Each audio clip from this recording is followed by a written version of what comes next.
بنا لو اپنا دیوانہ، بنا لو اپنا مستانہ، خزانے میں تمہارے کیا کمی پیارے نبی ہوگی۔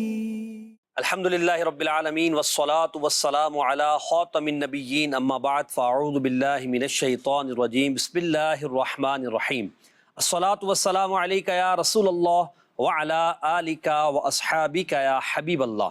الصلاة والسلام علیک یا نبی اللہ وعلی آلک واصحابک یا نور اللہ۔ اللہ پاک پارہ 22 سورہ احزاب کی آیت نمبر 56 میں فرماتا ہے، ان اللہ و ملائکتہ یصلون علی النبی یا ایہا الذین آمنوا صلوا علیہ وسلموا تسلیما۔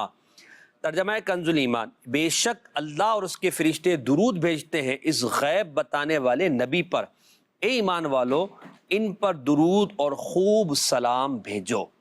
امام سخاوی رحمۃ اللہ تعالیٰ علیہ فرماتے ہیں، اس آیت مبارکہ میں اللہ پاک نے اپنے پیارے نبی صلی اللہ علیہ وسلم کی قدر و منزلت کو بیان فرمایا کہ اللہ پاک اپنے مقرب فرشتوں میں آپ صلی اللہ علیہ وسلم کی ثنا کرتا ہے اور فرشتے آپ صلی اللہ علیہ وسلم پر درود بھیجتے ہیں۔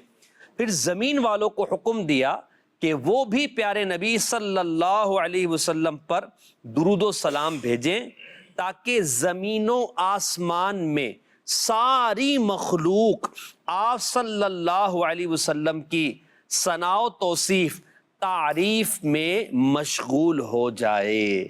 صلو علی الحبیب صلی اللہ علی محمد صلی اللہ علیہ وسلم۔ جو پڑھے گا صاحب لولاک کے اوپر درود، جو پڑھے گا صاحب لولاک کے اوپر درود، جو پڑھے گا صاحب لولاک کے اوپر درود، آگ سے محفوظ اس کا در بدر رہ جائے گا، آگ سے محفوظ اس کا در بدر رہ جائے گا۔ ماشاءاللہ عز و جل۔ مدنی چینل کے ناظرین، پروگرام آپ دیکھ رہے ہیں محبت کی باتیں۔ محبت کی باتوں میں ہم مختلف ٹاپکس کو لیتے ہیں۔ ہمارے ساتھ آج کے اس پروگرام میں مبلغ دعوت اسلامی احمد رضا عطاری تشریف فرما ہیں، اور اسی طرح ہمارے نعت خواں اسلامی بھائی محمد سبتر اختری تشریف فرما ہیں۔ انشاءاللہ عز و جل کلام بھی سنیں گے، گفتگو بھی کریں گے۔ سب سے پہلے جس ٹاپک کو آج ہم ڈسکس کریں گے، عبادت کرنے والوں کی عبادت سے محبت اور عبادت کے تعلق سے ان کا انداز، کس خوبصورت انداز میں وہ رب تبارک و تعالیٰ کو یاد کیا کرتے تھے، اور کیسی ان کی عبادت کی طرف لو لگی ہوتی تھی کہ ان کی دن رات سحر و شام سب اللہ کی یاد، اللہ کی تسبیح، اللہ کی تقدیس اور عبادت، خاص طور پر نماز، تلاوت قرآن وغیرہ میں صرف ہوا کرتے تھے۔ میں آپ کے سامنے ایک واقعہ بیان کر رہا ہوں، بڑا ہی خوبصورت واقعہ ہے۔ میرے شیخ طریقت امیر اہل سنت دامت برکاتہم العالیہ نے اپنی کتاب فیضان نماز میں اس واقعے کو نقل فرمایا ہے۔ مشہور تابعی بزرگ ہے سیدنا مصعب بن عمیر رحمۃ اللہ تعالیٰ علیہ، فرماتے ہیں سیدنا عبداللہ بن زبیر رضی اللہ عنہما کے شہزادے حضرت سیدنا عامر رحمۃ اللہ علیہ کی روح نکلنے کی تکالیف کا وقت ہے، یعنی جس وقت روح نکلتی جا کنی، اس میں آپ مبتلا تھے کہ اتنے میں مغرب کی اذان شروع ہو گئی۔ تو آپ نے فرمایا میرا ہاتھ پکڑو اور مجھے مسجد پہنچاؤ۔ عرض کی گئی حضور آپ تو بیمار ہیں۔ فرمایا میں اللہ پاک کے بلاوے کو سنوں، یعنی اذان سنوں اور قبول نہ کروں یہ مجھ سے نہیں ہو سکتا۔ چنانچہ لوگوں نے آپ کا ہاتھ تھاما اور مسجد میں لے آئے اور آپ مغرب کی جماعت میں شامل ہو گئے۔ ابھی ایک رکعت ہی ادا کر پائے تھے کہ آپ کی روح جسم سے نکل گئی، یعنی آپ وفات پا گئے۔ انا للہ و انا الیہ راجعون۔ منقول ہے کہ بعض اوقات آپ رحمۃ اللہ علیہ عشاء کی نماز سے فارغ ہونے کے بعد سے لے کر فجر تک دعا میں مشغول رہا کرتے تھے۔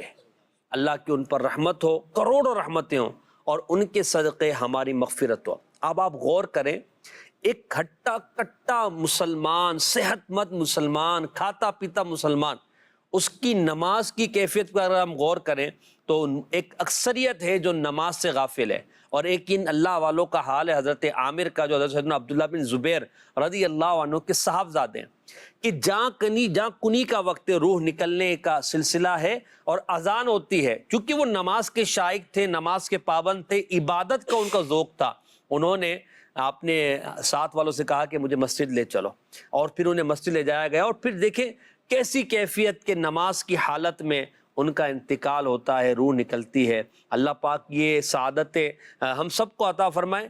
عبادت کا ذوق ہمیں سمجھنا چاہیے، عبادت کی لذت کو ہمیں سمجھنا چاہیے، نماز سے محبت کو ہمیں اپنے دل کے اندر راسخ کرنا چاہیے کہ مسلمان بغیر نماز کا کس کام کا، بغیر عبادت کے مسلمان کی حیثیت کیا رہی، اس پر ہمیں غور کرنا ہے اور اپنے دل کے اندر عبادت کی محبت کو بڑھانا ہے کہ وہ اللہ والے اتنا خوبصورت انداز میں عبادت کیا کرتے تھے، اور ہم ہیں کہ سب کچھ صحیح ہے پھر بھی عبادت کی طرف ہمارا دل نہیں لگتا۔ اللہ ہمیں عبادت کرنے والا بنا دے۔ اے رضا کہ یوں سہل کٹے جرم کے سال، رضا کہ یوں سہل کٹے جرم کے سال، اے رضا کہ یوں سہل کٹے جرم کے سال، تو گھڑی کی بھی عبادت تو برس جانے دو، دو گھڑی کی بھی عبادت تو برس جانے دو۔ احمد رضا بھائی، ایک واقعہ میں نے یہ سنایا حضرت عامر کا، اور ایک اعلیٰ حضرت کا یہ شعر ہے۔ اعلیٰ حضرت کی عبادت کا بھی ذوق کیسا تھا کہ اعلیٰ حضرت امام اہل سنت امام احمد رضا خان رحمۃ اللہ تعالی علیہ کے بارے میں لکھا ہے کہ آپ کی کبھی بھی مسجد کی جماعت ترک نہیں ہوئی، یعنی اتنا جنیب بیمار تھے، یہاں تک کہ چلنے پر قادر نہیں تھے، اس وقت بھی آپ نے یہ انتظام فرمایا کہ آپ کو اٹھا کر جو کرسی پہ بیٹھا کر مسجد لے جایا جاتا اور آپ بعد جماعت نماز ادا کرتے۔ ایک طرف یہ اللہ والے ہیں، ان کی عبادت کا ذوق ہے، محبت ہے، شوق ہے، اور ایک طرف ہم جیسے ہیں کہ ہم یعنی بہت کچھ ہوتے ہوئے بھی، آسانیاں ہوتے ہوئے بھی عبادت کی طرف راغب نہیں ہو پا رہے، بلکہ دنیا کی طرف، محبت دنیا میں ہمارا دل لگ گیا ہے۔ تو عبادت کی محبت بڑھانے کے تعلق سے کچھ آپ ارشاد فرمائیں۔ عبادت کا شوق ذوق یہ وہ چیز ہے کہ جو انبیاء سے ورثے میں صحابہ نے، پھر اولیاء نے، اور آج تک جید علماء اور اکابر پاتے آئے ہیں۔ خود قبلہ شیخ طریقت میرے سنت کے انداز ہیں، اور دیگر اسلاف کا بھی یہ انداز رہا ہے۔ قرآن مجید فرقان حمید کی آیت طیبہ ہے والذین آمنوا اشد حبا للہ، سبحان اللہ۔ وہ لوگ کہ جو مومن ہیں، ان کی شان، ان کی تعریف، ان کا وصف یہ ہے کہ وہ ہر چیز سے بڑھ کے اپنے رب سے محبت کرتے ہیں، اللہ سے سب سے بڑھ کر محبت کرتے ہیں، گویا وہ محبت کرنے میں اللہ سے شدید ہوتے، واہ، بہت زیادہ۔ اس محبت کا تقاضا کہ احکامات پر عمل ہو، محبت کا تقاضا ہے، خاص طور پہ اشد حبا للہ کا تقاضا یہ ہے کہ عبادت ہو، واہ واہ، اور پھر عبادت کے اندر بھی جو عبادتوں کا انداز اور وہ جو پورا ہے معاملہ، اور عبادت چیز کیسی کمال ہے، اللہ اللہ، رب عبادت چیز، انسان خود کو پیش کر رہا ہے رب کے سامنے، الہی حاضر واہ ہوں، واہ، تیری بارگاہ میں دست بستہ کھڑا ہوں، یہ اپنے بندہ ہونے کو اور رب کے رب ہونے کو یوں انسان یوں بستہ کھڑے ہو کر بیان کر رہا واہ ہے واہ کہ میں بندہ ہوں، واہ واہ میں عاجز ہوں۔ پھر کریم آقا علیہ الصلوۃ والسلام کے اپنے انداز عبادتوں کے، اور عائشہ صدیقہ رضی اللہ تعالیٰ عنہ کا فرمان ہے نا کہ اتنا طویل قیام کہ قدموں میں ورم آ گئے، قیام اتنا لمبا، قیام اتنا لمبا، کیا قیام، اور رب کی بارگاہ میں کھڑے ہیں نماز کی حالت میں، عبادت۔ تو عرض کرتی ہیں آقا آپ اتنی عبادت کرتے ہیں، اللہ، آپ تو وہ کہ جن کے صدقے اللہ نے اگلے پچھلوں کو بخش دیا، واہ واہ، آپ کے صدقے اللہ نے اگلے پچھلوں کو بخش دیا، آپ اتنی عبادت کرتے ہیں۔ بڑا خوبصورت جملہ ارشاد فرمایا، افلا اکون عبدا شکورا، اے عائشہ کیا میں اپنے رب کا شکر گزار بندہ نہ بن جاؤں؟ اتنی عطائیں، اتنی روایتیں، وہ اتنا بڑا مقام ہے، اور پھر اتنا قیام ہے قرآن میں، قم اللیل الا قلیلا، تھوڑا آرام بھی، تھوڑا آرام، محبوب آرام بھی فرمائے، لیکن پھر بھی اتنا حتی تورمت قدمہ، اللہ اللہ اللہ، اتنے بڑے مقام والے، اتنے بڑے منصب والے، اتنی عظیم ذمہ داریاں ہونے کے باوجود رب کی بارگاہ میں اتنا قیام کہ حتی تورمت قدمہ، کہ قدموں میں ورم آ جائے۔ یہ بتاتا ہے، کچھ بتاتا ہے، یہ جملہ، یہ واقعہ، یہ انداز کچھ بتاتا ہے کہ زندگی کا مزہ عبادت۔ واہ واہ واہ، دنیا والوں نے دیکھا قدموں میں ورم، سبحان اللہ، لیکن وہ لذت جو حضور نے پائی، کیا بات ہے۔ اور یہ جو عبادت کی اصل لذت ہے، اصل یہ ہے۔ پھر اللہ پاک نے جو حضور صلی اللہ علیہ وسلم سے خطاب فرمائے سورہ مزمل میں نا، کہ وہ کہ آپ کچھ کم فرماتے ہیں، آدھی رات، بلکہ اس سے بھی کچھ کم کرتے ہیں، یعنی رب کو بھی اپنے محبوب کا انداز اور محبوب کے کتنا خوبصورت اللہ پاک جو ہے یہ ارشاد فرما رہا ہے۔ اگر اس پر غور کریں تو نبی پاک کی اللہ سے محبت اور اللہ پاک کی نبی پاک سے محبت، اے محبوب ہم نے آپ پہ قرآن اس لیے نازل نہیں کیا آپ مشقت میں پڑ گئے، سبحان اللہ سبحان اللہ، کیسا عمل ہوگا، یعنی حضور عبادت نے ہے۔ اسی محبت کا اظہار کیا کہ اللہ پاک یہ فرما رہا ہے کہ آپ مشقت میں کیوں پڑ رہے ہیں، اللہ، رب خود فرما رہا ہے، واہ واہ، یہاں حکم ہے بندوں کو عبادت کرو، سجدے کرو، نمازیں پڑھو، زکوٰۃ کرو، وہاں عبادت ہوتی ہے تو اتنی عبادت رب خود محبوب حرام کریں، کیا بات، یہ عبادت کی لذت تھی، یہ چاشنی تھی۔ اسے پھر صحابہ نے حضور سے لیا، بے شک، اور پھر صحابہ کا طویل قیام اور کیا کمال کی عبادتیں، ان کی نمازیں، پھر ان سے تابعین کے کیسے کمال کے واقعات، اللہ، تابعین نے صرف صحابہ کی صحبت پائی، بے شک، اور پھر کیسی جناب سیدنا ذوالنون مصری رحمۃ اللہ تعالی علیہ، اور اتنے اکابر، اتنے تابعین کے واقعات ہیں، ساری زندگی نمازیں ہی نمازیں، یعنی اگر اس کو ہم پڑھنا چاہیں تو امیر سنت کی جو کتاب ہے نا فیضان نماز میں، جو 86 حکایات عاشقان نماز کی آپ نے لکھی ہے، کمال کی ہے، یعنی بندہ پڑھتا جائے، ایک ولیہ کا جو 2-3 ولیہ جو تھی ان کے جو واقعات لکھے ہوئے ہیں وہ بندہ پڑھے تو حیرت میں مبتلا ہو جائے، صحابہ کے، تابعین کے، تبع تابعین کے، بعض کے اکابر کے، جو آپ ذکر کر رہے ہیں کہ کس طرح وہ محبت کے ساتھ رب کی عبادت کیا کرتے تھے۔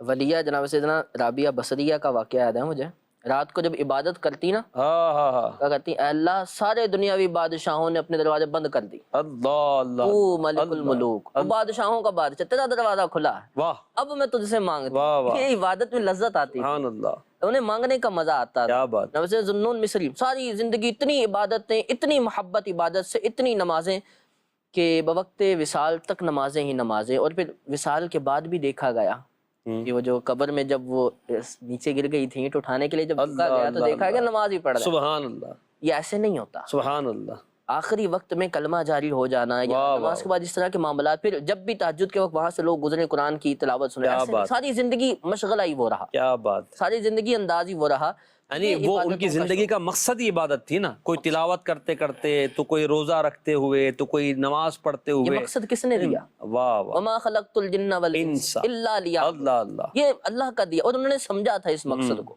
وہ پا گئے تھے، انہیں پتا تھا کہ مطلب تخلیق کا کیا سبب اور کس لیے پیدا کیا، عبادت کے لیے، اللہ کی معرفت کے لیے، وہ پہچان گئے، اور پھر وہ کیسا پہچانا آج ہم انہیں پہچانتے ہیں، اب ان کا نام لیتے ہیں۔ دے شوق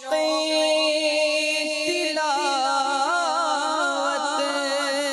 دے ذوق عبادت، دے شوق تلاوت، دے ذوق عبادت، رہوں باوضو میں سزایا الہی، رہوں باوضو میں سزایا الہی، عمل کا جذبہ عطایا الہی،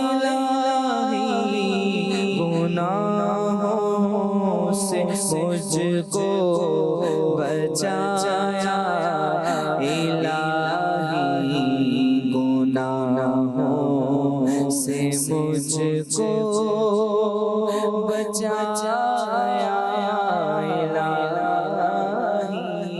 لوگ ایسے ہوں گے کہ جو قیامت کے دن بھی عرش کے سائے میں ہوں گے، وہ دن کہ جس دن کوئی سایہ نہیں ہوگا، انہیں یہ اعزاز مل جائے گا۔ امام عادل، انصاف کرنے والا حاکم، انصاف کرنے والا امام، وَرَجُلٌ قَلْبُهُ مُعَلَّقٌ بِالْمَسَاجِدِ، سبحان اللہ، سبحان اللہ۔ بالمساجد، وہ بندہ کہ جس کا دل مسجد سے لگا رہتا ہو، مسجد کا اصل وہ نہیں، نماز سے، کیا بات، مسجد سے لگا رہے کیا مطلب؟ نمازوں کی فکر، نماز بار بار جا کے پھر آنا، عبادت کی طرف آنا، تو یہ عبادت کی محبت، عبادت کا شوق، اور جوانی عبادت میں گزارنے والے کو کتنا بڑا اعزاز ملنا ہے۔ الفاظ حدیث پاک کے کتنے خوبصورت، نشأ، یعنی جس کی پرورش، جس کی نشو و نما جو ہے نوجوان کی عبادت میں ہوئی ہو، اور کتنا خوبصورت ہے۔ پھر ہمیں غور کرنا چاہیے نا کہ ہم عبادت کے تعلق سے بات کر رہے ہیں، ہم قرآن پاک کو سنتے ہیں، آیات کو سنتے ہیں، حدیث کو سنتے ہیں، واقعات کو سنتے ہیں، اس کے بعد بھی اگر ہمارا جذبہ نہیں بڑھ پاتا اور ہم پانچوں نمازیں بھی اگر باجماعت نہیں پڑھ پاتے، حالانکہ تو وہ تو فرض ہے، 5 نمازیں باجماعت پڑھنے کا ہمارا ذہن اگر نہیں بن پاتا تو ہمیں اپنے آپ پر غور کرنا چاہیے کہ ہمارا دل کتنا اندر سے سخت ہو گیا ہے کہ ہم اللہ کی بارگاہ میں حاضر نہیں ہو پا رہے، بلکہ اگر یوں کہا جائے کہ ہمیں حاضری سے محروم کر دیا گیا۔ یعنی اگر کوئی رب کی بارگاہ میں سر کو اپنا رکھ دیتا ہے، قیام کے لیے حاضر ہو جاتا ہے، مسجد میں حاضر ہو جاتا ہے، تو یہ اللہ تبارک و تعالیٰ کا اس پر بڑا احسان ہوا کہ اسے اپنی بارگاہ میں آنے کی اجازت دی، قبول فرما لیا کہ تو آ سکتا ہے میری بارگاہ میں۔ اب جو مسجد کے طرف جس کے قدم نہیں بڑھ رہے، جو سر کو اپنے سجدے میں نہیں رکھ پا رہا ہے، تو اسے غور کرنا چاہیے کہ اللہ پاک کو میرا سجدہ کرنا یا میرا مسجد میں آنا منظور نہیں ہے، کہ مجھے اجازت نہیں مل رہی۔ یعنی اپنے آپ پر غور کرے اور پھر اللہ سے عرض کرے کہ اللہ مجھے معاف فرما دے اور مجھے بھی عبادت کی توفیق عطا فرما۔ اچھا، یہاں ایک بات اور، وہ جو حدیث پاک ہے، حدیث جبریل، جس میں جو عبادت کے تعلق سے فرمایا گیا کہ ان تعبد اللہ کأنک تراہ، کہ تو اللہ کی عبادت ایسے کر کہ جیسا کہ تو اللہ کو گویا کو دیکھ رہا ہے۔ اچھا، یہ کیفیت یقیناً یہ اللہ والوں کی ہوتی ہے جنہیں اللہ عطا فرما دیتا ہے، اور ایسا نہ ہو تو فَإِنَّهُ يَرَاكَ، اللہ تو تجھے دیکھ رہا ہے۔ عبادت میں یا بندے کا اگر یہ ذہن بن جائے کہ اللہ پاک مجھے دیکھ رہا ہے، تو پھر اس کا عبادت میں دل لگ جانا ایک بدیہی سی بات ہے۔ یعنی بندے کی کیفیت یہ ہے کہ مجھے رب دیکھ رہا ہے، جب مجھے رب دیکھ رہا ہے تو میں اس کی نافرمانی کیسے کروں؟ تو کیا آپ یہ سمجھتے ہیں کہ محبت عبادت بڑھانے کے لیے ہم اپنے اس کیفیت کو بنائیں کہ اللہ پاک مجھے دیکھ رہا ہے؟ اصل میں حقیقت یہی ہے، عبادت کی لذت اور چاشنی پانے کے لیے نا، عبادت کو عبادت سمجھ کے کرنا ضروری ہے۔ سبحان اللہ۔ یعنی انسان کھڑا ہو تو پتہ ہو فَإِنَّهُ يَرَاكَ، وہ دیکھ رہا ہے۔ انسان کو پتہ ہو کہ اللہ رب العالمین کی بارگاہ میں وہ دست بستہ کھڑا ہے، اب اس کا تصور رب کی طرف، وہ جانے تو رب کو جانے، وہ پڑھے تو رب کے بارے میں، وہ قرآن پڑھے، وہ اللہ رب العالمین کی صفات قرآن میں پڑھ رہا ہے، وہ اللہ رب العالمین کی بارگاہ میں سجدے میں سر رکھ کے پڑھ رہا ہے سبحان ربی اللہ، ان تصورات سے پڑھے، اب لذت ملتی ہے، اور جسے لذت مل جاتی ہے اس سے پھر یہ چھوٹتی نہیں۔ کیا بات ہے، وہ موت تک نہیں چھوٹتی، وہ سجدے میں سر رکھ کے انتقال ہو۔ حضرت ثابت بنانی رحمۃ اللہ علیہ کا ہے نا کہ اللہ اگر تو کسی کو مرنے کے بعد قبر میں تلاوت کی توفیق عطا فرمائے تو مجھے بھی عطا فرمانا۔ اور پھر اللہ پاک نے ان پر کرم فرمایا کہ ان کی قبر سے تلاوت قرآن کی آوازیں آیا کرتی۔ اللہ اکبر۔ یہ اللہ والوں کو اللہ جب لذت عطا فرماتا ہے پھر ان کی گزارش کو قبول بھی تو فرماتا ہے نا، کہ لذت کس چیز کی ان کو ملی ہے کہ وہ عبادت کو اللہ پاک کے لیے عرض کر رہے ہیں کہ اللہ تو ہمیں عبادت گزار بنا دے، اور قبر میں بھی نماز کے مزے لیں اور آخرت میں بھی، قبر میں بھی تلاوت قرآن کے مزے ہمارے رہیں۔ بس یہ بھی لذت اللہ عطا فرما دے، محبت۔ عبادت میری ریاضت میں، تلاوت میں لگا دے دل مولا، عبادت میں ریاضت میں، تلاوت میں لگا دے دل، رجب کا واسطہ دیتا ہوں، فرما دے کرم مولا، برات دے عذاب قبر سے، سارے جہنم سے ماہ شعبان کے صدقے میں گر فضل و کرم مولا مولا میرا حمد مغفرت دو سے آزادی کا سایہ ماہ رمضان کے صدقے میں فرما دے کرم مولا فرما دے کرم مولا.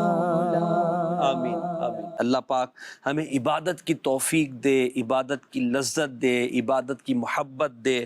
دیکھیں یہ ایک اجتماعی جو عبادات ہوتی ہیں نا احمد رضا بھائی، اس کو بھی ہم گفتگو کریں. بعض لوگوں کو اجتماعی عبادات پر کچھ وسوسے آتے ہیں. اجتماعی عبادت بھی بعض اوقات لذت عبادت اور شوق عبادت کے بڑھنے کا ذریعہ بنتی ہے. مثال کے طور پر شب برات میں جو 6 نوافل پڑھے جاتے ہیں، فرض نہیں ہے، واجب نہیں ہے، سنت بھی نہیں ہے. بزرگان دین نے، تابعین نے بعض اس طرح کے سلسلے کیے تو امت میں چلے آئے تو اس خوبصورت انداز کو اپنایا. تو اب ہم یہ دیکھتے ہیں کہ جو سال بھر نماز نہیں پڑھتا وہ بھی کوشش کرتا ہے کہ شب برات کو مغرب میں آ جائے، نماز با جماعت پڑھے اور پھر وہ 6 نوافل اور سورہ یاسین کی تلاوت اور پھر دعا میں شرکت. پھر اب یہ صلاۃ التسبیح میں آ گیا. اچھا فرض نہیں پڑھے اس نے، مثال ہے نماز میں اگرچہ فرض نہ پڑھنا بہت بڑا گناہ ہے، مگر صلاۃ التسبیح میں آیا اور جماعت میں شامل ہو گیا. کیا پتہ اسی ایک عمل کی وجہ سے اللہ پاک اسے نمازوں کی توفیق دے دے اور وہ جو ہے عبادت کی طرف راغب ہو جائے. بلکہ میں ایک حدیث پاک اسی طرح فیضان نماز میں ہی امیر علیہ سنت دامت برکاتہ العالیہ نے یہ تحریر فرمائی ہے کہ نبی کریم صلی اللہ علیہ وسلم فرماتے ہیں، معجم الاوسط کی حدیث ہے، فرمایا کبھی انسان میں موجود ایک نیک عادت کی وجہ سے اللہ پاک اس کے دیگر تمام اعمال کو اچھا کر دیتا ہے.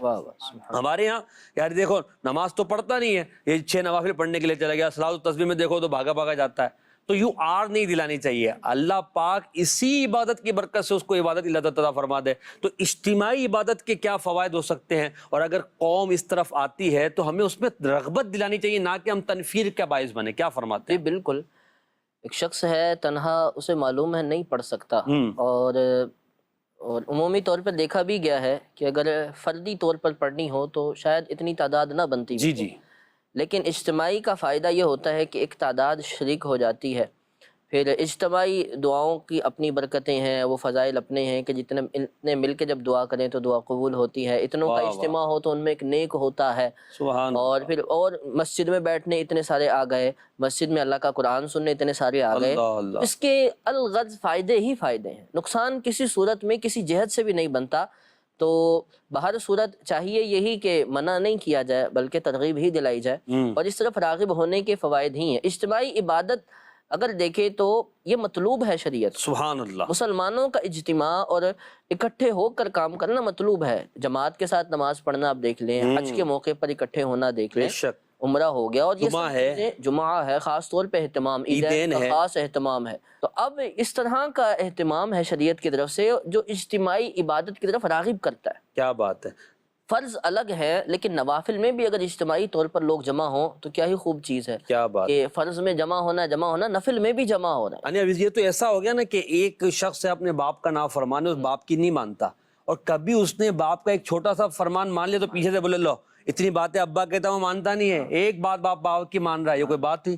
تو یہ تو اچھی بات نہیں ہوئی نا بھائی. بلکہ اس کو تو اپریشیٹ کریں نا کہ آپ ماشاءاللہ عزوجل ابو جان کی یہ بات مانی تو اور باتیں بھی مانا کریں تاکہ وہ اس کی ترغیب ملے. تو بالکل اسی طرح نفلی عبادت کے لیے اگر لوگ جمع ہوتے ہیں تو ان کو منع کیوں کیا جا رہا ہے، بلکہ ان کو ترغیب دیں، ان کی حوصلہ افزائی کریں. اللہ کرے گا انشاءاللہ اس ایک نیک عمل کی برکت سے وہ فرائض کے بھی پابند ہوں گے، واجبات کی بھی پابند ہوں گے، سنتوں کی پابند. اور دعوت اسلامی کے دینی ماحول کی برکت ہے. ہم نے دیکھا ہے شب برات کی اجتماعات میں آنے والے، شب معراج کی اجتماعات میں آنے والے، نفلی اعتکاف کرنے والے، یہ سب آتے ہیں تو آتے ہوئے کچھ اور ہوتے ہیں، پھر جاتے ہوئے ان کا دل اللہ کی رحمت سے بدل گیا ہوتا ہے. نمازی بن کر جاتے ہیں، عبادت کا ذہن لے کر جاتے ہیں، توبہ کر کے جاتے ہیں. تو بڑے فوائد ہیں. اللہ ہمیں نصیب فرمائے اور ہم سب کو بھی عبادت کا ذوق عطا فرمائے. کچھ کالز ہیں، ہم کال لے لیتے ہیں، پھر مزید کسی موضوع کو کنٹینیو کریں گے. جی محمد ارسلان اتاری، مدینہ الاولیاء ملتان شریف سے بات کر رہا ہوں۔ ماشاءاللہ سے محبت کی باتیں سلسلہ بہت ہی پیارا چل رہا ہے۔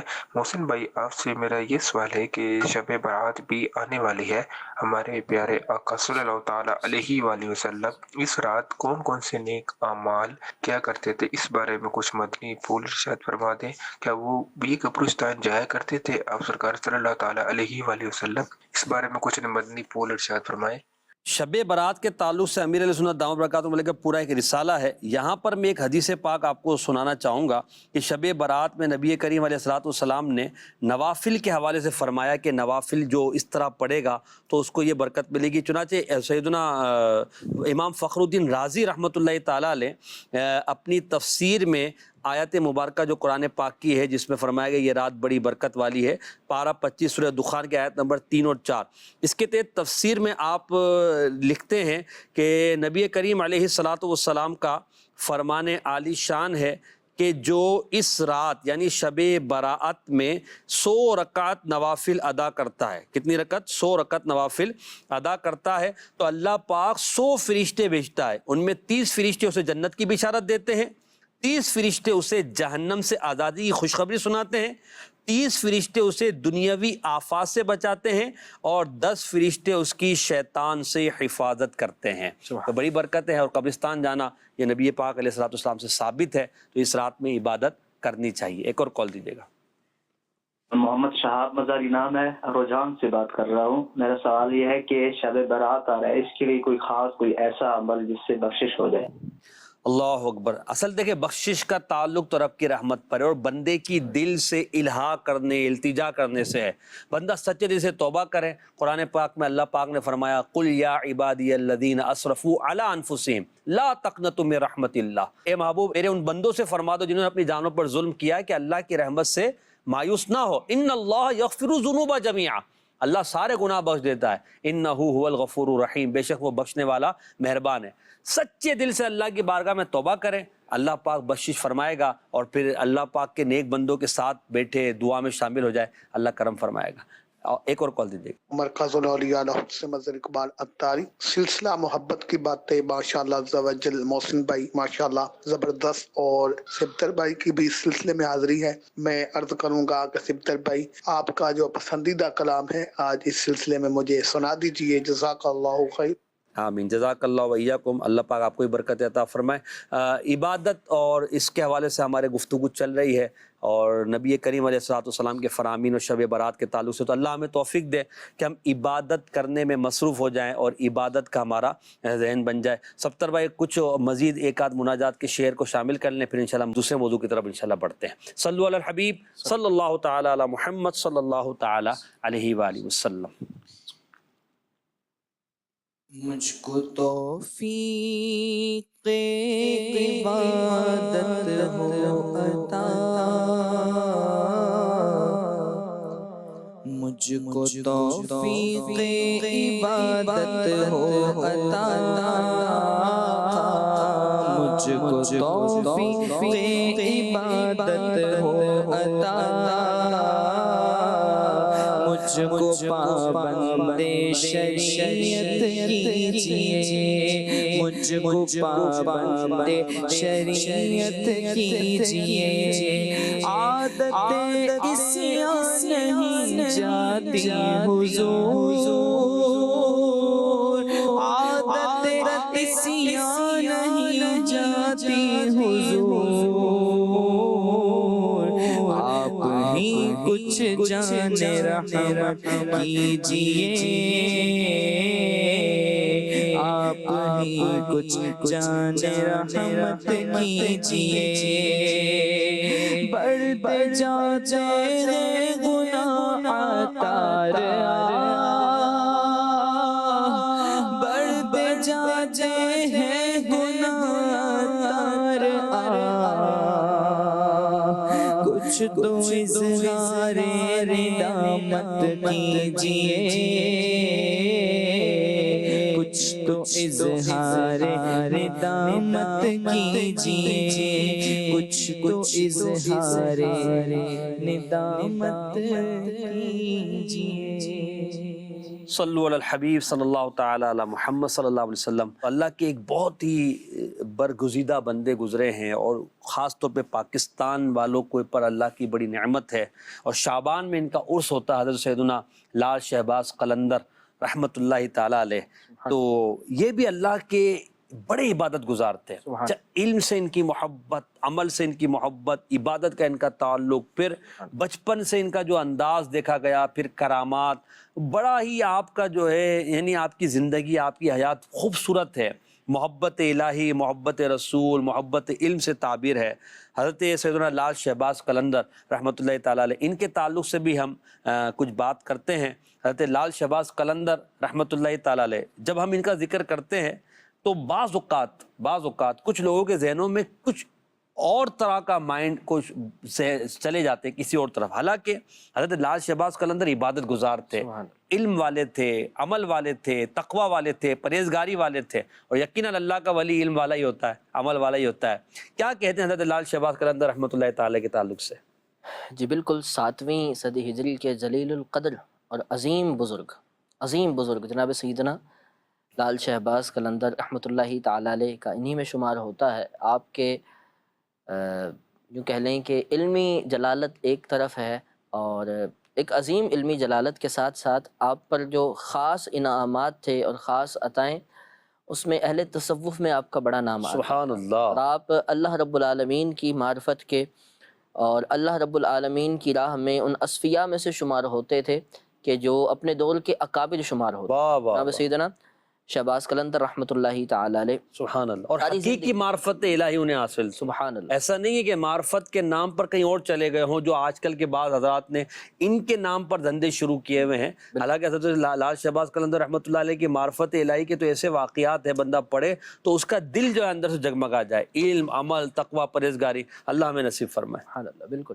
حافظ قرآن، عالم با عمل، اللہ اکبر۔ عظیم اکابر اسلام میں سے شمار، اور پھر اسفار، کیا بات ہے۔ علم دین کی طلب کے لیے، معرفت کی طلب کے لیے، جستجو کے لیے، اور ٹریول کرتے تھے۔ اہل تقوی اور اصفیاء سے ملاقات اور ان سے کچھ لینے کے لیے، سبحان اللہ۔ آخرت کے توشے کے لیے، اور خاص طور پہ معرفت اور اللہ رب العالمین کے خاص اسرار میں سے حصہ لینے کے لیے بڑے اسفار کیے۔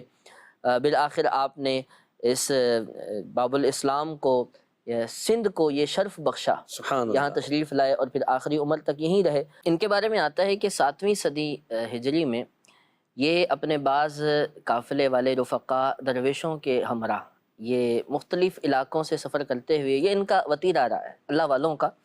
ایک تو ان کی جائے ولادت اور جائے وفات میں بڑا فرق آتا ہے۔ یہ نکلتے ہیں، دین طلب کرتے ہیں، معرفت حاصل کرتے ہیں، پھر باطن کے شیوخ ڈھونڈتے ہیں، علم ظاہر سیکھنے کے بعد پھر علم باطن کے لیے ان کے ہاں زانو تلمذ بچھاتے ہیں، پھر اس کے بعد پھر یہ نکلتے ہیں اور راہ حق کے لیے، دین کی تعلیم کے لیے، تبلیغ کے لیے، لوگوں کو اس کی چاشنی سے آشنا کرنے کے لیے، لوگوں کو اس بات کی طرف راغب کرنے کے لیے چلتے چلتے بالآخر ایک وہ الگ مقام ہوتا ہے کہ جہاں پھر ان کا مزار مبارک ہوتا ہے۔ اسی طرح کا ان کا بھی ہے کہ مختلف درویشوں کے ہمراہ یہ جب باب الاسلام سندھ کے اس علاقے میں آئے تو علاقے کی حالت بڑی غیر تھی۔ اچھا۔ اور کہا جاتا ہے بعض سندھ کے قریب ہی علاقوں کے اندر ایسی بھی جگہیں تھی کہ جہاں مسلمانوں کی تعداد آٹے میں نمک کے برابر تھی، اللہ، اس قدر کم، اور جو تھے وہ جہالت کی انتہا میں تھے، غلط رسم و رواج میں ملوث تھے، اور اسی طرح کی اور بہت سی خرافاتی جو ان کے اندر اپنی جڑ پکڑ چکی تھیں، بہت زیادہ شدت سے تھیں۔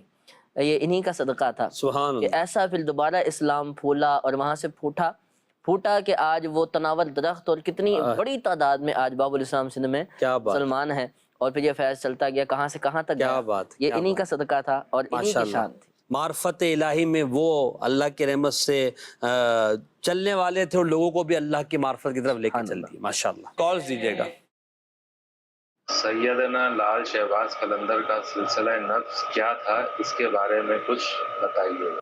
جی انشاءاللہ ہمارے امرزا بھائی ان کے سلسلہ نسب کے بارے میں بتائیں گے۔ ایک اور کال دیجیے گا پہلے۔ عبادت کا مفہوم کیا ہے، نیز یہ بھی بتائیں عبادت میں مشغول رہنے کے لیے بندے کو کیا کرنا چاہیے۔ جزاک اللہ خیرہ۔ آمین و ایاک۔ عبادت کو اگر عام انداز میں ہم سمجھیں کہ اللہ پاک اور اس کے رسول صلی اللہ علیہ وسلم کے بتائے ہوئے کاموں میں لگ جانا اور جن سے منع کیا ان سے رک جانا، یہ عبادت ہے۔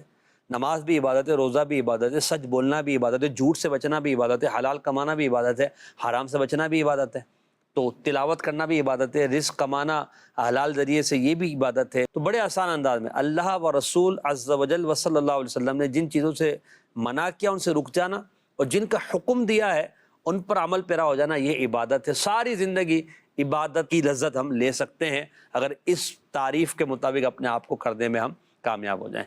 جی حضور، سلسلہ نسب حضرت لال شہباز قلندر کا۔ جی جناب سیدنا لال شہباز قلندر رحمۃ اللہ تعالیٰ علیہ سید گھرانے سے تعلق رکھتے تھے۔ سبحان اللہ۔ والد آپ کے کبیر الدین وقت کے جید عالم اور بہت بڑے بزرگ ہیں۔ ولادت آپ کی آذربائیجان کے علاقے مروند میں ہوئی تھی، صحیح، اسی سے مروندی آپ کہلاتے ہیں، اور پھر وہاں سے چلے میں نے جیسے بتایا اب سندھ آ گئے۔ سندھ تشریف لائے، واہ واہ، اور جب آئے تب 100 سال سے اوپر کی عمر تھی آپ، کیا بات، لیکن تب تک اسی کام میں تھے، اللہ، اسی مقصد میں، اسی خاطر، اسی لیے جیتے اور اسی کی طرف لوگوں کو راغب کرتے۔ کیا بات ہے۔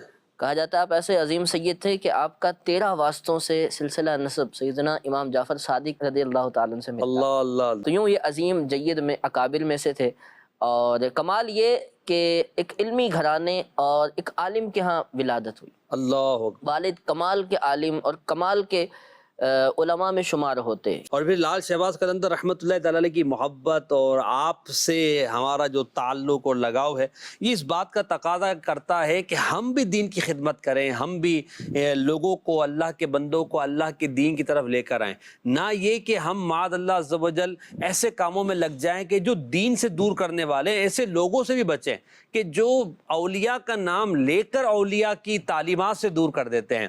اولیاء کرام کی تعلیمات تو سیدنا لال شہباز قلندر رحمۃ اللہ علیہ کی تعلیمات علم والی ہے، قرآن والی ہے، حدیث والی ہے، عمل والی ہے، شریعت پر عمل کر کے لوگوں کو اللہ کی طرف لانے والی ہے۔ اللہ ہمیں توفیق دے۔ ہم یہ دیکھتے ہیں کہ دعوت اسلامی کے دینی ماحول میں اولیاء کی محبت بھی دی جاتی ہے، اور اولیاء کے عمل کے پر، اولیاء کے اعمال کو اپنانے کا بھی ذہن دیا جاتا ہے۔ تو آپ دعوت اسلامی کے دینی ماحول سے وابستہ ہو جائیں۔ دعوت اسلامی کے ادارے المدینہ العلمیہ نے ایک رسالہ لکھا حضرت سیدنا لال شہباز قلندر رحمۃ اللہ تعالیٰ علیہ کے سیرت پر۔ اگر آپ چاہیں تو وہ مکتبۃ المدینہ سے خرید فرمائیں، آپ یہ پڑھیں گے تو آپ کو پتہ چلے گا سیدنا لال شہباز قلندر رحمۃ اللہ تعالیٰ علیہ کس طرح آپ نے زندگی گزاری، اور آپ کی کرامات اور پھر آپ کی دینی خدمات کیا تھی۔ اللہ ہمیں ان کے طرز عمل پر چلنے کی توفیق عطا فرمائے۔ جہاں علم کی بات آپ نے کی ہے تو دعوت اسلامی کا ایک پورا ایک شعبہ ہے فیضان آن لائن اکیڈمی۔ تو علم حاصل کرنا ہے، اولیاء کے طریقے پہ چلنا۔ لال شہباز قلندر علمی گھرانے سے تعلق رکھتے تھے۔ قلندر آپ بتائیں نا پہلے، قلندر ہوتا کون ہے؟ صحیح، وہ قلندر کسی کو بھی قلندر تو ہمارے یہاں کسی اور کو کہتے ہیں نا۔ ہاں، آپ بتائیں کیا ہوتا ہے قلندر؟ جو انہیں لقب ملا اور جو کمال کا جو لقب ملا وہ ہوتے کون ہیں؟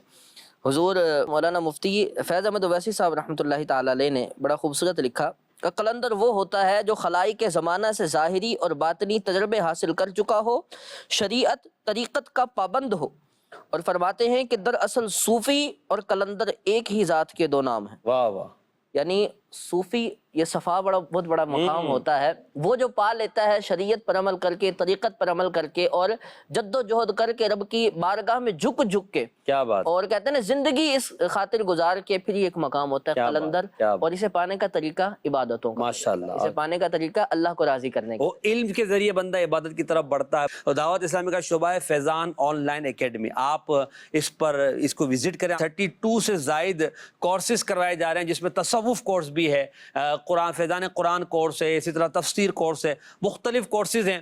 آپ کوشش کر کے کسی ایک کورس کو، بھلے وہ شارٹ ٹائم کا ہو، اس کو آپ جوائنٹ کیجئے، کورس کر کے دیکھیے کہ آپ کو کتنا اس میں دین سیکھنے کو ملتا ہے، پھر دیگر کو بھی اس کی آپ دعوت دیجئے۔ فیضان آن لائن اکیڈمی ایک بہترین اللہ کی نعمت ہے، اس کے ذریعے ہم گھر بیٹھے دین کو سیکھ سکتے ہیں۔ جی ایک اور کال دیجیے گا۔ میرا نام سید ارسلان ہے۔ میرا سوال آپ سے یہ ہے کہ حضرت سید لال شہباز قلندر علم اور علماء سے کیسا برتاؤ کرتے تھے، اور کیا قلندر پاک خود بھی عالم تھے؟ برائے مہربانی جواب سے نواز دیں۔ ہر ولی عالم ہوتا ہے، احمد رضا بھائی؟ بالکل بالکل، عالم ولی کے لیے علم ضروری ہے، بغیر علم کے ولی نہیں بن سکتا۔ تو علم پھر اللہ عطا فرما دیتا ہے، علم جس کو ولایت عطا فرماتا ہے۔ آپ عالم تھے، بلکہ عالم گر تھے، لوگوں کو پڑھاتے تھے کہ آپ کی دینی خدمات، پھر آپ کا جو ہے وہ لوگوں کو علم سکھانا، اور پھر علماء سے آپ کی محبت کا تعلق کس طرح، کہ آپ کے بارے میں لکھا ہے کہ جب آپ کو پتہ چلتا ہے کہ عالم آپ کے ساتھ نماز یعنی جماعت کے وقت میں شریک ہے تو آپ جو ہے خود آگے نہیں بڑھتے بلکہ اس عالم صاحب کو آگے بڑھاتے اور کہتے کہ امامت آپ کریں. یعنی کتنا علم سے علماء سے آپ کا تعلق تھا. اور آج معاذ اللہ علماء سے دور کرنے کے لیے لوگ اس طرح کی گفتگو کرتے ہیں کہ بھئی وہ علم کی راہ الگ ہے تو معرفت کی راہ الگ ہے. حالانکہ دیکھیں علم اور معرفت یہ دونوں ایک ہی چیز ہیں اور بغیر علم کے بندہ معرفت حاصل نہیں کر سکتا. علماء کے بغیر بندہ اگر چاہے کہ میں نجات حاصل کر لوں اور میں کامیابی حاصل کر لوں یہ کیسے ممکن ہے؟ علماء انبیاء کے وارث ہیں اور ان وارثوں کے ذریعے ہی انبیاء کی میراث ملے گی. اچھا پھر ولایت ہو یا کوئی اور مرتبہ وہ انبیاء کے بغیر کیسے مل سکتا ہے؟ ہر ولی اپنے نبی کے وسیلے سے پاتا ہے. تو اس امت کے جو اولیاء ہیں ان کو نبی پاک کے وسیلے سے رب کی معرفت ملی اور مقام ملا ہے.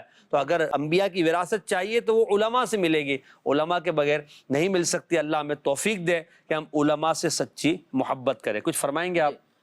ایک تو یہ کہ علماء جو ہوتے ہیں نا، علماء اور اولیاء میں فرق اتنا ہوتا ہے کہ علماء میں ہی علماء ہونا تو لازمی، علماء کے بغیر تو اولیاء ہے ہی نہیں، ولی ہوتا ہی نہیں.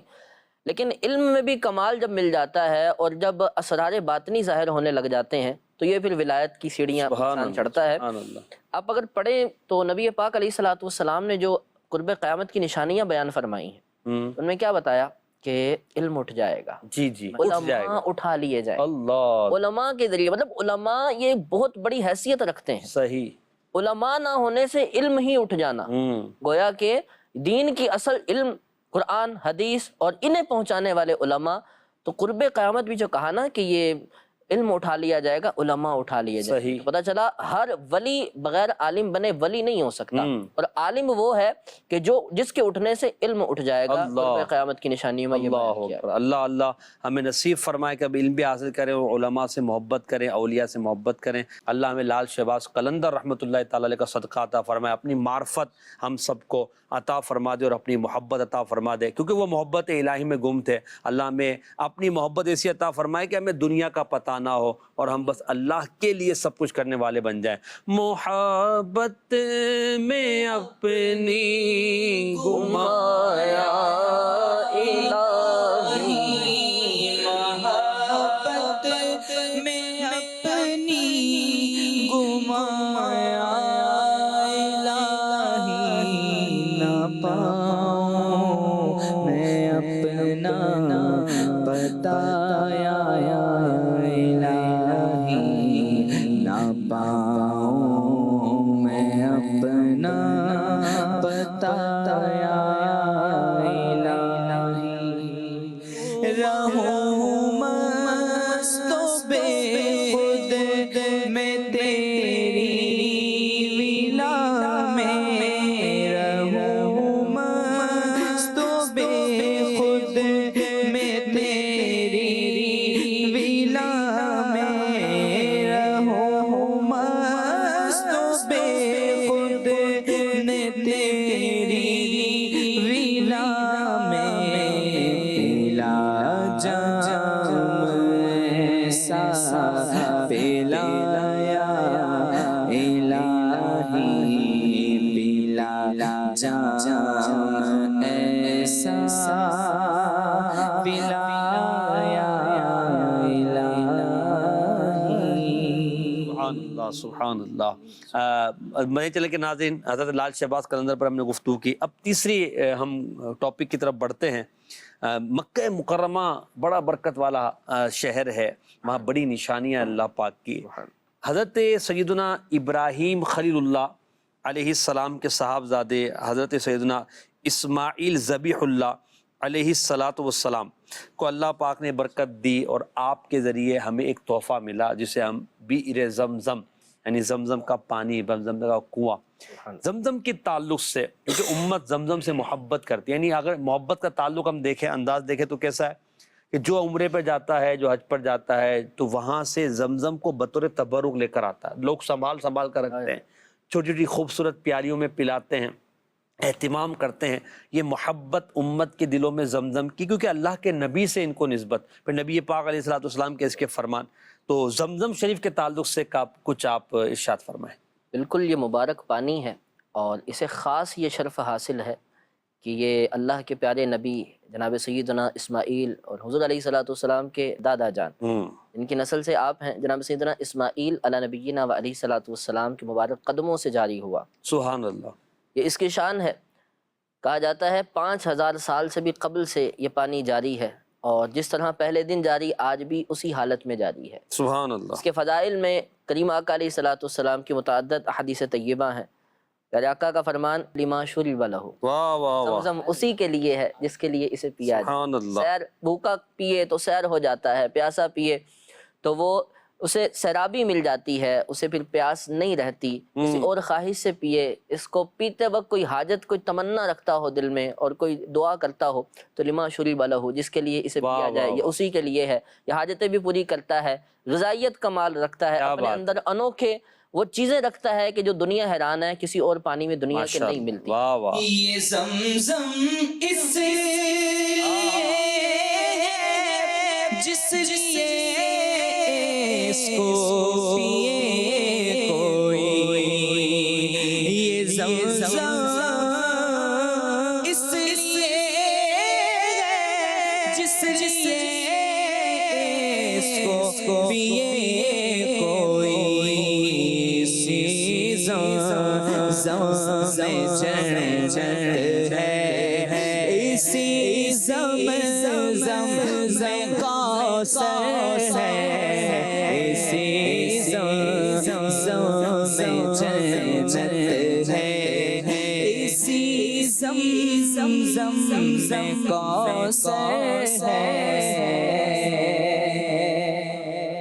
کیا بات ہے. زمزم میں آپ فرما رہے تھے کہ غذائیتیں بھی ہیں اور بڑے سائنس بھی بڑی تحقیقات کری ہے زمزم کے تعلق سے. کچھ آپ بتائیں نا غذائیت کے تعلق کہا کیا ہے جاتا زمزم؟ ہے یہ وہ کمال پانی ہے، اپنے تو اپنے غیر بھی، حتیٰ کہ پوری دنیا میں تمام پانیوں میں سب سے زیادہ جس پانی پر تحقیق اور آج تک ریسرچ کی جاتی ہے، جس کی غذائیت، جس کے اندر پائے جانے والی چیزیں، کمالات، اور جس کو دیکھ کر ہر ایک سائنسی دنگ ہے، وہ یہ مائع زمزم. واہ واہ کیا یعنی بات ہے. اتنا زیادہ اس پر تحقیقات بھی سب کچھ بھی. حضور جان رحمت علیہ الصلوۃ والسلام اس زمزم کو برتن میں لے لیا کرتے اور پھر بیماروں کو پلایا کرتے تھے. سبحان اللہ. حضور علیہ الصلوۃ والسلام خود فرماتے ہیں یہ بیماروں کے لیے شفا ہے اور پیاسوں کے لیے سیری، سبحان اللہ. ان کی پیاس بجھانے والا ہے. کیا بات. جس کے اندر کہا جاتا ہے اتنی غذائیتیں ہیں، سوڈیم، کلورائڈ، فلورائڈ، میں تو پڑھ پڑھ کے میں نے کہا کیا بات ہے، رب العالمین کی کیا شان ہے. حضرت اسماعیل علیہ السلام کا کتنا بڑا معجزہ ہے، یعنی کتنا آپ کو دیکھیں گا اللہ نے کمال عطا فرمایا کہ آج بھی ہم اس کی برکت کو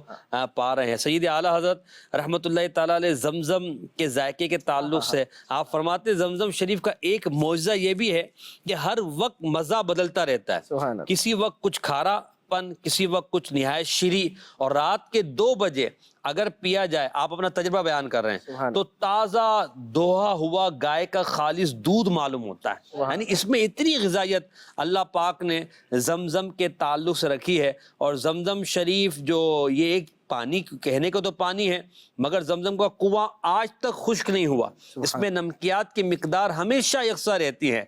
دیگر کنووں میں کائی وغیرہ جم جاتی ہے، آپ نے بھی دیکھا ہوگا، بلکہ کہیں اگر پانی جمع ہو جائے تو وہاں بھی کائی جم جاتی ہے.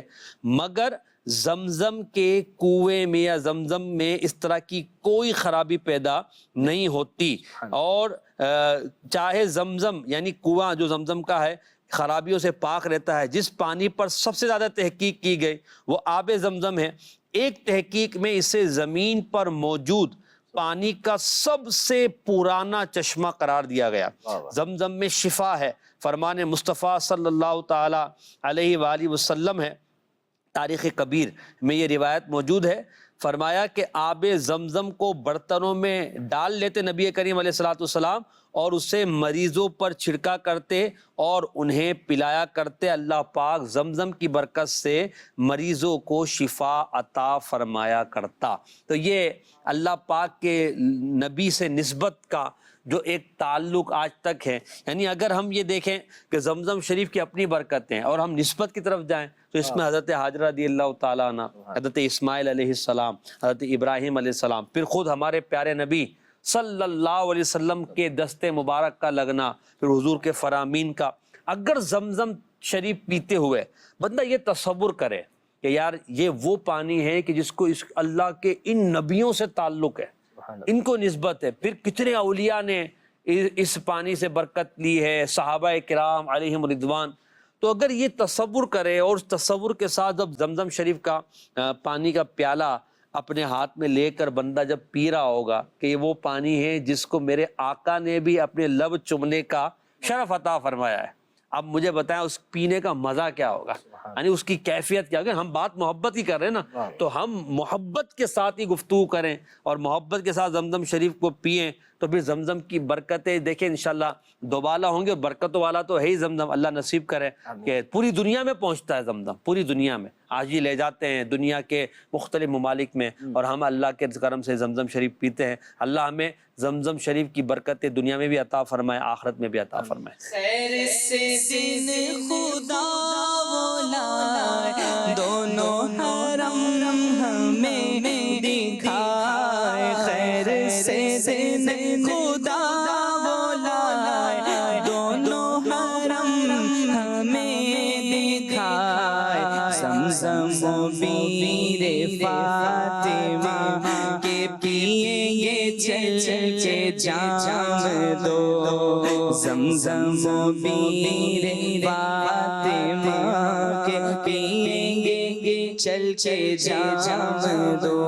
آمین آمین، واہ واہ کیا بات ہے. اللہ کریم ہم سب کو نبی کریم علیہ الصلوۃ والسلام، انبیاء کرام سے، اولیاء کرام سے سچی محبت عطا فرمائے. آج کے پروگرام میں ہم نے عبادت کے تعلق سے گفتگو کی. اپنا ذہن بنائیں، عبادت کی طرف رغبت کریں. آج سے نماز با جماعت کا ذہن بنائیں اور کوشش کریں نماز با جماعت ادا کریں، پچھلی قضائیں ادا کریں، اور اسی طرح اللہ والوں کا انداز اپنائیں کہ اللہ والے کس طرح لوگوں کو نیکی کی دعوت دیا کرتے تھے، برائی سے منع کیا کرتے تھے. جو بندہ اللہ کے بارگاہ میں سچی توبہ کرتا ہے، سچے دل سے حاضر ہوتا ہے اور اللہ پاک کی محبت میں آگے بڑھتا ہے، تو قرآن مجید فرقان حمید میں فرمایا گیا کہ جو سچی توبہ کرے، اچھے اعمال کرے اور ایمان والا ہو، تو اللہ تعالیٰ اس کے گناہوں کو نیکیوں سے تبدیل فرما دیتا ہے. تو اللہ کی رحمت میں کوئی بعید نہیں، اللہ کرم فرمانے والا ہے، گناہ گاروں پر رحم فرمانے والا ہے.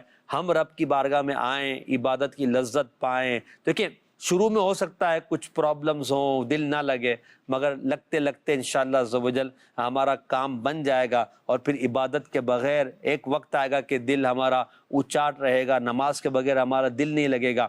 اور ایسی کیفیت ہونی چاہیے مسلمان کی. اللہ کریم ہم سب کو اپنا سچا محبت کرنے والا بنا دے. آمین بجائے خاتم النبیین صلی اللہ علیہ وسلم. بنا لو اپنا دیوانہ، بنا لو اپنا مستانہ، خزانے میں تمہارے کیا کمی پیاری